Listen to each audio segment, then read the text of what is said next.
If you're an adult interested in learning violin, one of the most daunting questions when you first start out is, where do I get a violin? Should I rent or buy? In this video, I'm sharing the advice I give to my beginner students based on over 20 years of teaching.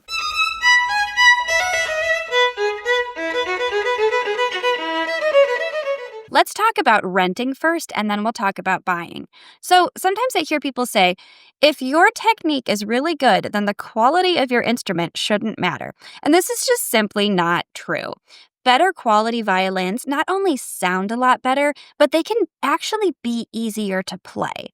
And most people are a lot more motivated to practice when their instrument sounds good, which just makes sense. So with violins, you want to find the best quality instrument that you can reasonably afford, which makes renting a very solid option when you're just getting started on this instrument, because rentals tend to be higher quality than you would normally pay if you were just getting a very bare bones beginner instrument. The value of the rental is that it's an easy and affordable way to try out this instrument for a few months and see if you enjoy playing violin and want to continue. So think, at least in US prices right now, think a violin that's valued somewhere between $700 and $1,000.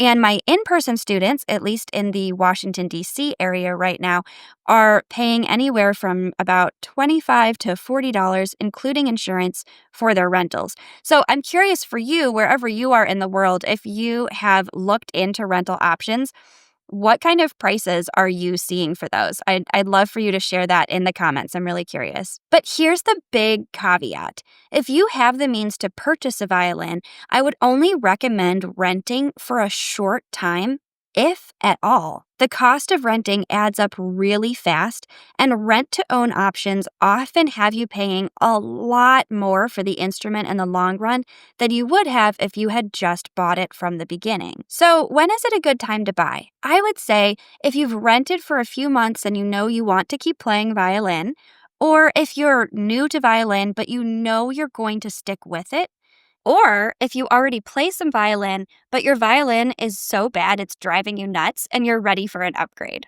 So here are my top 4 suggestions for finding a violin and bow. Number 1, don't buy a violin on Amazon. Just don't do it. From what I've seen so far, both from my own experience and cheap violins that my students have brought to me, they've all been really disappointing. Number 2, much better option. Visit a music store when they're having a great sale, like a great Black Friday type of sale. Or, better yet, go into that music store and ask them if they happen to be getting rid of any of their old rental instruments. That often happens. They'll be liquidating some to make way for some fresher rentals. But those old ones might still have a really good sound, be a higher quality instrument, and they might give it to you for a really good price. Again, it doesn't matter if it has a few little scratches in it. It might have a great sound and be in perfectly good condition for you to play. Number 3, my absolute go-to for buying a beginner violin online is the Shar catalog. Now, nobody's sponsoring this video. I'm not an affiliate. As of this moment, they don't even have an affiliate program.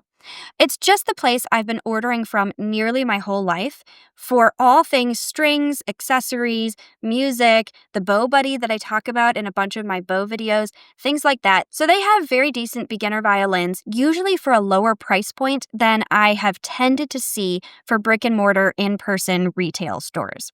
But if you happen to catch the timing right, you can visit their clearance page and find the same instrument or a better quality one for a phenomenal discount. So this student violin is from Shar. It's actually just their most basic model, the Amadeus.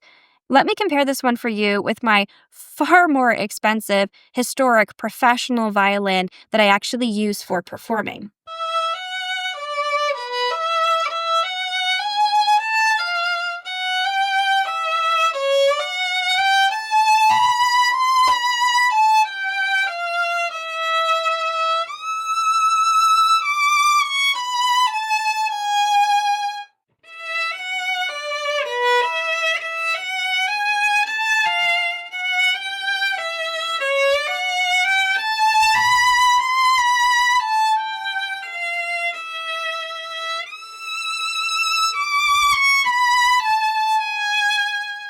Okay, so was that student instrument amazing?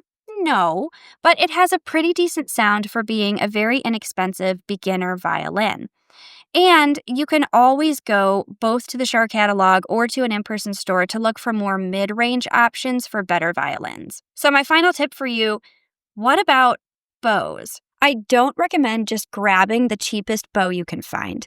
You can see that this bow, for instance, is literally warped, which makes it difficult to even keep the bow straight while playing. Instead, I suggest either selecting a wooden bow at a slightly higher price point or getting a carbon fiber bow instead. So there you have it. Let me know in the comments what you end up getting. And if you are brand new to violin looking for some beginner tutorials, I recommend checking out my 10-part lesson series, which is totally free on YouTube, called How to Play Violin for Complete Beginners. Until then, I hope finding a good beginner violin helps you share something beautiful with your music, and I'll see you in the next video.